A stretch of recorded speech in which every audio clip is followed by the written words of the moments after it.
Wow, look at this green forest. This is a forest in the base of Mount Olympus in Washington State, and it's one of the greenest I've ever seen.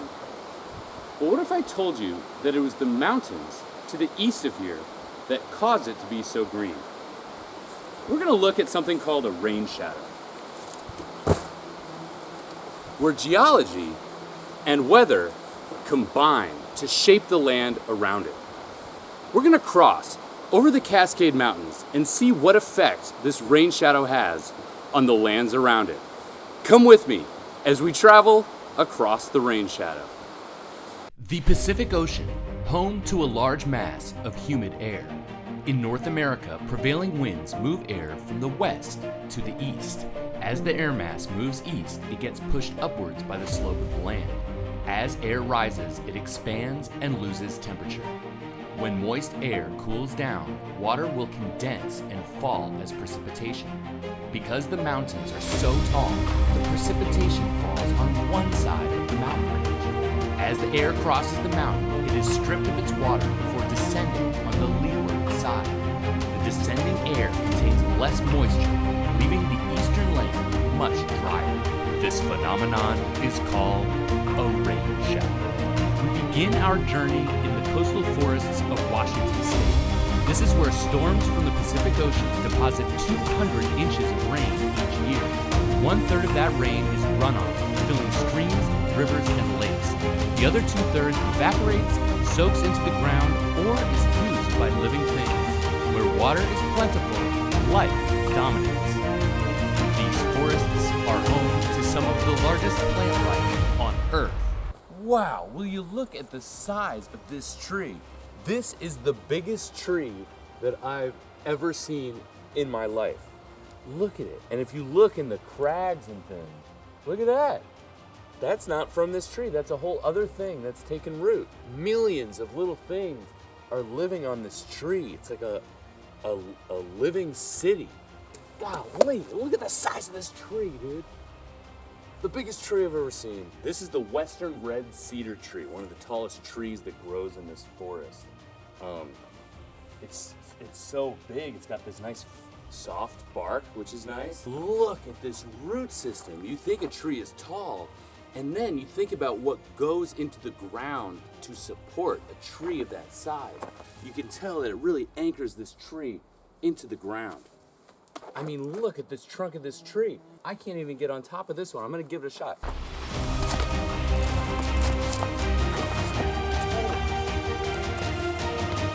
Yeah. It's like being on a bridge. It's the biggest tree I've ever walked across. Now we go down. Whee!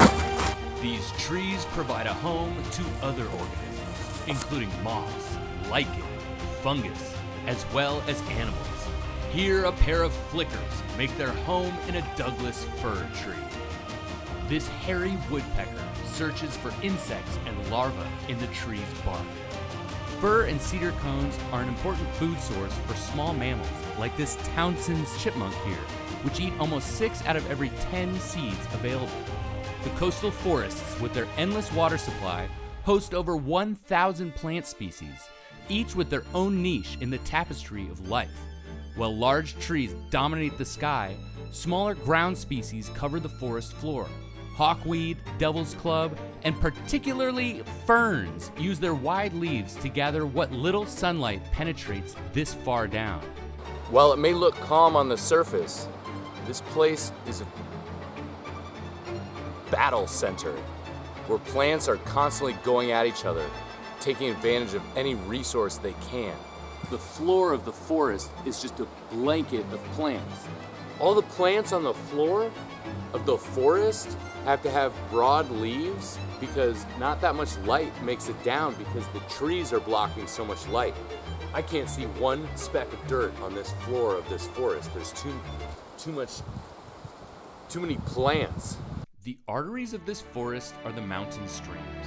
Here, water is transported from high in the hills down to the ocean, fueling life along the way. Here we see a mother harlequin duck and her young who live along the stream. Only a few days after hatching, their mother will teach them to hunt by using their bill to pry insects, crustaceans, and plants from underwater rocks. This stream is also home to North America's only aquatic songbird, the American dipper. The dipper lowers its head underwater and uses its beak to probe under rocks to eat invertebrates like worms and snails. Even though it lives in a forest, it has found a niche for itself, eating organisms brought forth by the abundance of water. This bird could not live where the river doesn't flow. This extraordinary variety of species is only possible because of the mountains to the east. Let's travel now almost 10,000 feet up to see what we can find in the Cascade Mountain Range. As plate tectonics move oceanic crust against continental crust, the oceanic crust subducts, going under the continent and causing seismic disruption. These mountains here are a result of volcanism and uplift created by these plate tectonics. Even though these mountains were created as volcanoes, these U-shaped valleys show that the mountains were shaped in another way too, by glaciers. Up here, the air is thin and the soil is rocky. The temperature here is 20 degrees lower than the surrounding lowlands. Life must be adapted to the changing seasons. One reason these conifers are so dominant over the landscape is that they grow year-round. These trees are super adapted to living in high elevation environments because they can withstand the cold. Their needles replace leaves on other trees and allow them to photosynthesize all year round because each needle is covered with a waxy coating. Think of it like a jacket for the leaf. Half the year, this land is encased in ice, but as the ice melts, it provides moisture to the land. New ecosystems reveal themselves with the melting snow. But for these brief warm months of summer, this glacially eroded plateau is littered with grasses and wildflowers. It's a full-on prairie out here. Look at these beautiful wildflowers. So gorgeous. They probably only look like this for a few weeks a year. But it's really worth it. These things are spectacular. They don't grow very big because the conditions here are tough. It gets cold in the winter and other factors. Other than conifer trees, grasses and wildflowers dominate the flat areas of the landscape. Ooh, we've got a beautiful bee right here. And that's exactly what they do. These wildflowers have a very brief time in which to reproduce. So what they do is they grow these beautiful flowers in the spring once the snow has melted, and it attracts a whole fleet of insects that come through here during the summer to pollinate. The flowers will die, but their root systems will live on underneath the ground to reemerge next spring. Oh, wow. It's an ant. Oh, covered in ants. Grasshoppers, butterflies, and other prairie insects take advantage of these new grasses as a place to feed and hide from predators. For this nuthatch, a grasshopper would be a tasty treat. Using its camouflage, the grasshopper remains out of sight. But birds aren't the only predators here. A western toad blends in with its surroundings as it waits to ambush an insect. They dig shady holes to prevent themselves from drying out and to hide. The toad must remain unseen, for it is both hunter and prey. These mountains are the final stop for much of the moisture brought by the prevailing winds. But only in the spring and summer does this moisture transform the landscape into an oasis of life. To the east of here is where the rain shadow really takes its toll. With less than 15 inches of precipitation a year, this land spends most of its time dry. The lush green forests of the western mountain slopes have been replaced by dusty scrubland. Because so much moisture was wrung out of the atmosphere as it traveled over the mountain, the land transforms into dust.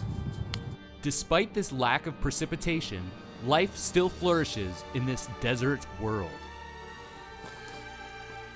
One adaptation that the plants have is very small leaves. You see, if a plant has a big, wide leaf, there's more surface area on that leaf for water to evaporate from.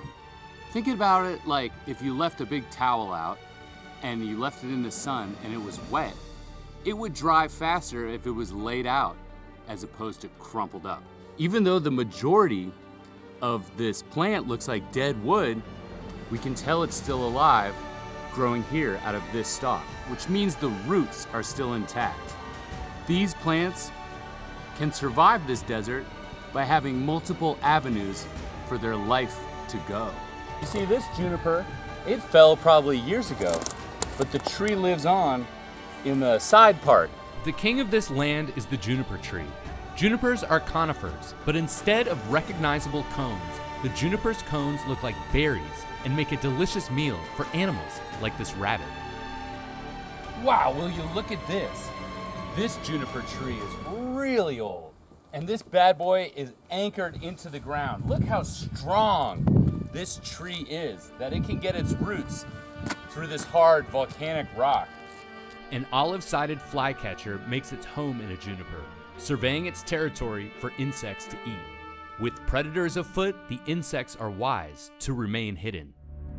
On this journey, we have seen how mountains can create different worlds out of one piece of land. No matter where, living things adapt to their environment. The shape of the world dictates the shape of life. Everywhere on Earth is paradise to something. This has been Across the Range. Thanks for coming with me.